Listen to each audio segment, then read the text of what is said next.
सभी को आप देख रहे हैं ताराचंद क्लासेस। आज की वीडियो में बात करेंगे कि बजट क्या है। इम्पॉर्टेंट टॉपिक है, हमारे एग्ज़ाम में आने वाला टॉपिक है।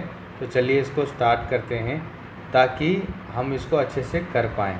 ठीक है, तो वो बजट एक वित्तीय योजना है जो किसी निश्चित अवधि यानी कि 1 साल के लिए इस बजट को इंट्रोड्यूस किया जाता है और हमारे देश में आमतौर पे फरवरी के महीने में इसे लाया जाता है सेंट्रल गवर्नमेंट के द्वारा। ठीक है, जो कि हमारी केंद्र सरकार की 112 के तहत इसको लाया जाता है।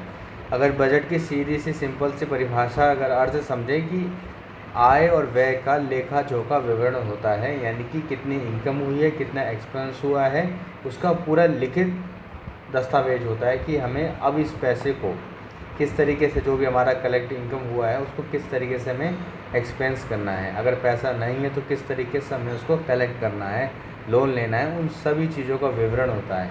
ठीक है, और उसको किस तरीके से 1 साल के अंदर हम कैसे अपने अलग अलग क्षेत्रों में खर्च करेंगे, उन सब का विवरण बजट में किया जाता है लिखित तौर पे। ठीक है,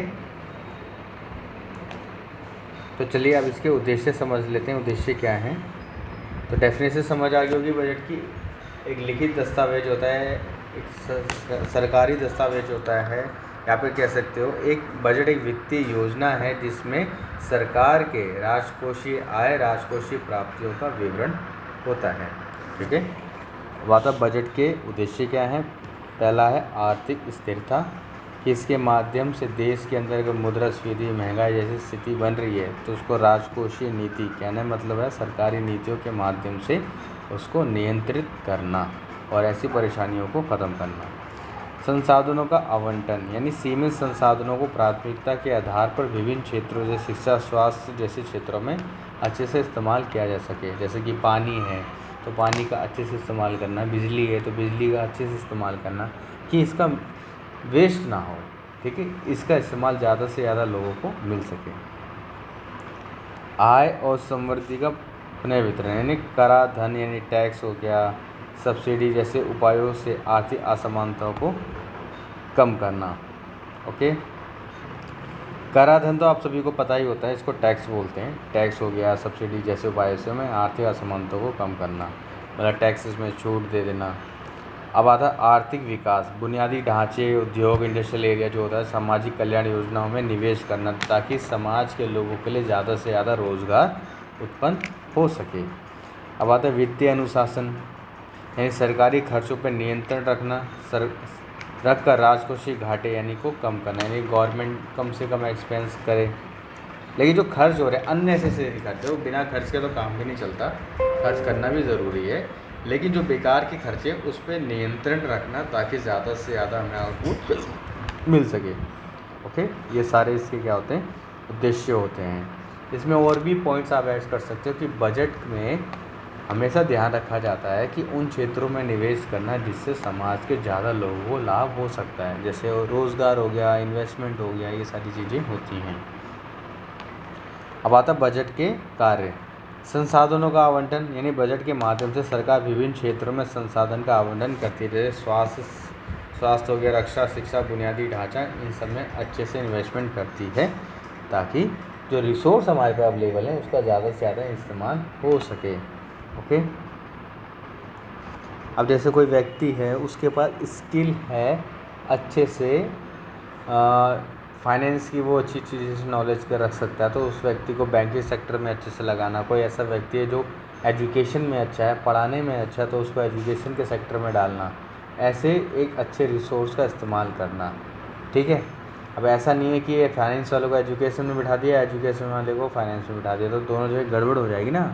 हर इलाके का स्किल, ऑब्जेक्टिव, कार्य करने के तरीके अलग अलग हैं। ठीक है, अब आता है आय का पुनः वितरण।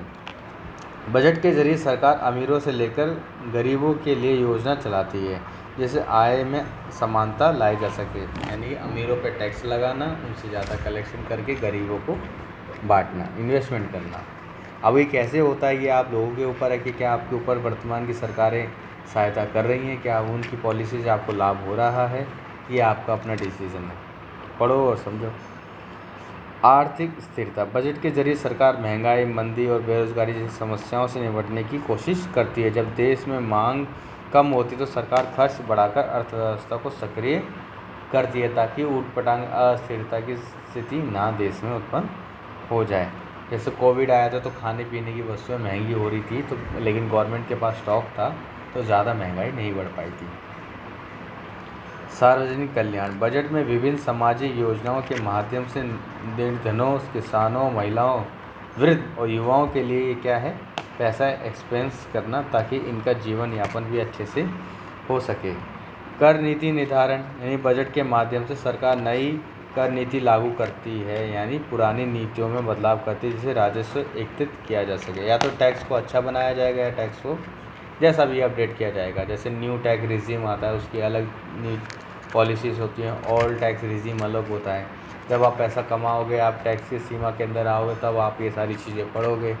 फॉर एग्जांपल कि जीएसटी का रेट अभी 18% है, तो क्या इसको 28% कर दें या 30% कर दें या कम कर दें, ठीक है, वो सारी चीज़ें। अब आता है बजट के प्रकार। बजट विभिन्न आधार पर कई प्रकार के हो सकते हैं।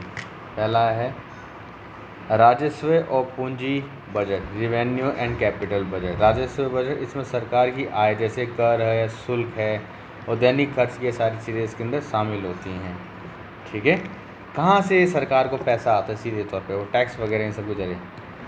पूंजीगत बजट, इसमें दीर्घकालिक निवेश जैसे इंफ्रास्ट्रक्चर, सार्वजनिक परिसंपत्तियों की खरीद या बिक्री, ऋण आदि, यहाँ से भी गवर्नमेंट को क्या आता है, पैसा। यहाँ पे गवर्नमेंट अपनी कोई एसेट्स बेच देती है, ठीक है, या उसमें जो इन्वेस्टमेंट उन्होंने किया था उससे पैसा आ रहा है, तो ये कैपिटल गेन कह सकते हो, कैपिटल बजट जिसे बोला जाता है, ओके। और राजस्व में जहाँ पे सरकार को सीधे तौर पे इनकम आती है, जैसे टैक्स के माध्यम से, कर के माध्यम से, ओके। दूसरा अधिशेष संतुलित और या घाटे का बजट। अधिशेष बजट जब आय व्यय से अधिक हो जाती है जब इनकम ज़्यादा होगी एक्सपेंस, तो ये अच्छी स्थिति होती है कि भाई इतना पैसा आ रहा है कि उतना खर्च नहीं है, तो फ्यूचर में इन्वेस्टमेंट करने के लिए बच जाता है। संतुलित बजट जब आय और व्यय बराबर हो जाते हैं, जितना आया उतना गया, नो लॉस नो प्रॉफिट। घाटे का बजट जब व्यय आय से अधिक हो, यानी कि हमारे खर्चे ज़्यादा बढ़ गए, उतनी इनकम नहीं है, तो ये विकासशील देशों में सामान्य है। हमारे इंडिया जैसे देश में तो हमेशा देखते हो घाटे का बजट आता है। स्टेट्स बजट नहीं देखने हैं, जो पूरा भारत का बजट आता है वो हमेशा ऑलमोस्ट ज़्यादातर घाटे का ही होता है कि खर्चे इतने ज़्यादा हो रहे हैं कि इतनी इनकम नहीं हो पा रही है। चलो कोई नहीं, अब इसको अपनी नौकरियों से भी आप जज कर सकते हो कि आपकी जिस हिसाब से आपको सैलरी मिल रही है, क्या उस हिसाब से आपके खर्चे पूरे हो रहे हैं। सिर्फ खर्चे पूरे हो रहे हैं तो आप नो लॉस नो प्रॉफिट की स्थिति में हैं, ठीक है, लेकिन आपके खर्चे ज़्यादा हैं तो इन सैलरी कुछ बच ही नहीं रही है, तो वो घाटे का सैलरी है आपका। और दूसरा, आपके एक्सपेंस इतने कम है कि पूरा नेट बच रहा है पैसा, तो वो एक अच्छा अधिशेष बजट है, ओके। अब आता है लचीलापन और शून्य आधारित बजट। शून्य आधारित बजट, इसमें हर योजना की वैधता हर वर्ष शून्य से शुरू होती है। फॉर एग्जांपल, हमने किसी सेक्टर में सोचा था कि 1000 करोड़ में इन्वेस्ट करेंगे और उसमें एक साल में पूरा 1000 करोड़ इन्वेस्ट कर दिया है, लेकिन अब सेकंड आया तो हमने बनाया कि अब इसमें हम 1500 करोड़ करेंगे। यानी हर प्रोजेक्ट का जो इन्वेस्टमेंट है उसको बिल्कुल शुरू से करना कि भैया इसके लिए इतना पैसा फिक्स है। अब इसमें कह सकते हो किसी एम्प्लॉय को हमने अगर हायर किया है उसकी नौकरी, तो हम इस पर हम 25,000 का आदमी रखेंगे फिक्स, ओके। आगे बढ़ गया, अच्छा काम किया, ठीक है, अब अगले साल इसकी ग्रोथ करी जाएगी इस हिसाब से। मतलब एक किसी पर्टिकुलर चीज़ के लिए एक पर्टिकुलर बजट फिक्स कर देना, जब उसकी दोबारा से ज़रूरत होगी तो उसमें दोबारा से इन्वेस्ट किया जाएगा नए तरीके से, जैसा भी है।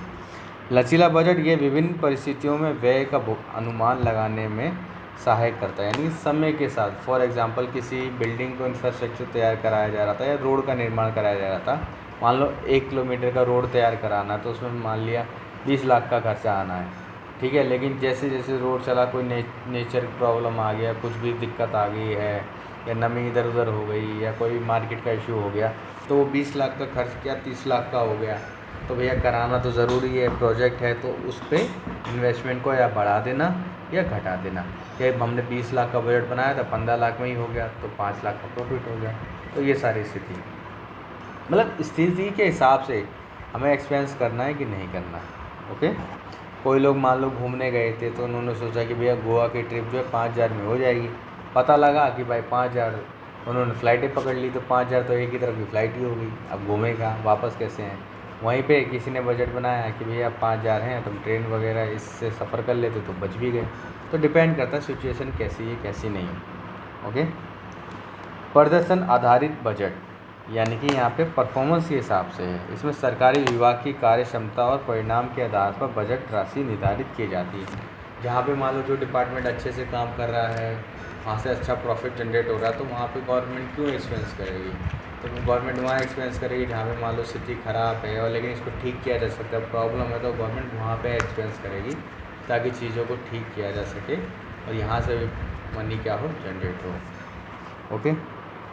परफॉर्मेंस के आधार पर जहाँ पे ख़राब है, इन्वेस्टमेंट नहीं हो रही, तो वहाँ पे भी एक तरह से इन्वेस्ट करना ताकि इसको भी अच्छे से रिलोकेट करा जा सके। आप इसको ऐसे भी समझ सकते हो, जहाँ से पैसा आ रहा है तो गवर्नमेंट वहाँ भी इन्वेस्ट करती ताकि और आए और अच्छी फैसिलिटीज हम जनरेट कर सकें। ओके। अब आता है बजट की विशेषताएं क्या होता है। पूर्व अनुमान पर आधारित यानी बजट अनुमानित आंकड़ों पर आधारित होता है, यानी कि जो डाटा मिला है उसी के आधार पर नया बजट तैयार किया जाता है, जिसमें आने वाली अवधि की संभावित आय और व्यय का आकलन किया जाता है ताकि फ्यूचर में किस तरीके से हम करें। ओके। समय बंद टाइम बाउंड बजट एक निश्चित अवधि यानी कि 1 साल के लिए आता है। वित्तीय वर्ष 1 अप्रैल से चलता है। ठीक है। फाइनेंशियल बजट जो होता है 1 अप्रैल से 31 मार्च का होता है, ये आप सबको पता होना चाहिए। विधिक प्रकृति लीगल डॉक्यूमेंट सरकारी बजट संसद में प्रस्तुत किया जाता है और उसकी स्वीकृति आवश्यक होती है। ये विधिक रूप से बाध्यकारी होता है, जिससे फाइनेंस मिनिस्टर यानी कि हमारे वित्त मंत्री लेके आते हैं, जो अभी की निर्मला सीतारमण है। पारदर्शिता बजट दस्तावेज सार्वजनिक होते हैं, इसे कोई भी डाउनलोड कर सकता है, पढ़ सकता है, समझ सकता है। ठीक है। जब बजट अनाउंस होता है तो उसमें सारी चीज़ें डिफाइंड होती है, कहाँ कहाँ गवर्नमेंट एक्सपेंस करने वाली है, तो उसका सारा आप चीज़ें लेखा जोखा विवरण पढ़ सकते हो। कोई भी एक्सपेंस में कहीं बढ़ाया गया, घटाया गया, क्यों बढ़ाया गया, उसके सारे रीजंस लिखे रहते हैं। नीति निर्माण का साधन बजट के माध्यम से सरकार अपनी आर्थिक, सामाजिक और राजनीतिक नीतियों को लागू करती है कि कहाँ पे कितना पैसा खर्च करना है। ठीक है। फॉर एग्जांपल कोई नौकरी वाला एम्प्लॉय तो वो भी एक अपना हिसाब से चलता है कि मेरे को इस महीने की सैलरी मिली है तो मुझे कहाँ कहाँ पे इन्वेस्टमेंट करनी है। ओके। समाज के सभी वर्गों पर प्रभाव बजट से प्रत्येक नागरिक वर्ग और उद्योग प्रभावित होते हैं, चाहे वे करदाता हो, उपभोक्ता हो या कर्मचारी हो, सब पे इसका असर पड़ता ही है। ओके। अब आता है लचीला आपात स्थिति में समायोजन की गुंजाइश होती है। ठीक है। यानी कि अगर स्थिति बिगड़ गई तो कहीं मान लो किसी इंफ्रास्ट्रक्चर में सोचा तो गवर्नमेंट 10,000 रुपये करोड़ इन्वेस्ट करेगी, एजुकेशन में मान लो 5,000 करेगी, लेकिन इंफ्रास्ट्रक्चर इतना अच्छा है लेकिन एजुकेशन हमारा सिस्टम बहुत ख़राब हो रही है, डिमांड उठने लग गई, तो गवर्नमेंट क्या करेगी, वहाँ से थोड़ा बजट कम करके एजुकेशन में बढ़ा देगी। लेकिन दिल्ली एक ऐसा बजट था जहाँ पे काफ़ी अन्य राज्यों के मुकाबले सबसे ज़्यादा खर्चा किया था एजुकेशन के ऊपर। ठीक है। लेकिन अब पूरे देखा जाएगा ना, बजट देखोगे तो आपको पता लगेगा इंडिया ही यहाँ पे बहुत कम पैसा खर्च करते हैं एजुकेशन सेक्टर में, लेकिन यहाँ करना चाहिए। जब एजुकेशन अच्छे रिसोर्स लोग टीचर्स को ट्रेन किया जाएगा तो अच्छे रिसोर्स डेवलपमेंट होंगे, नई चीज़ें क्रिएट होंगी। जब नहीं होगा तो जिन लोगों को पैसा है वो फॉरेन कंट्री जाएंगे चीज़ों को पढ़ने के लिए, समझने के लिए, जो कि ठीक नहीं है। तो आई होप आपने आज की वीडियो को सही लगा होगा। बजट इम्पॉर्टेंट टॉपिक है, हमारे एग्ज़ाम में आने वाला टॉपिक है, तो ज़्यादा हार्ड नहीं किया है इसको, सिंपल तरीके से पढ़ा है हमने। अपने शॉर्ट नोट ज़रूर बनाना ताकि एग्ज़ाम में इसको लिख पाओ।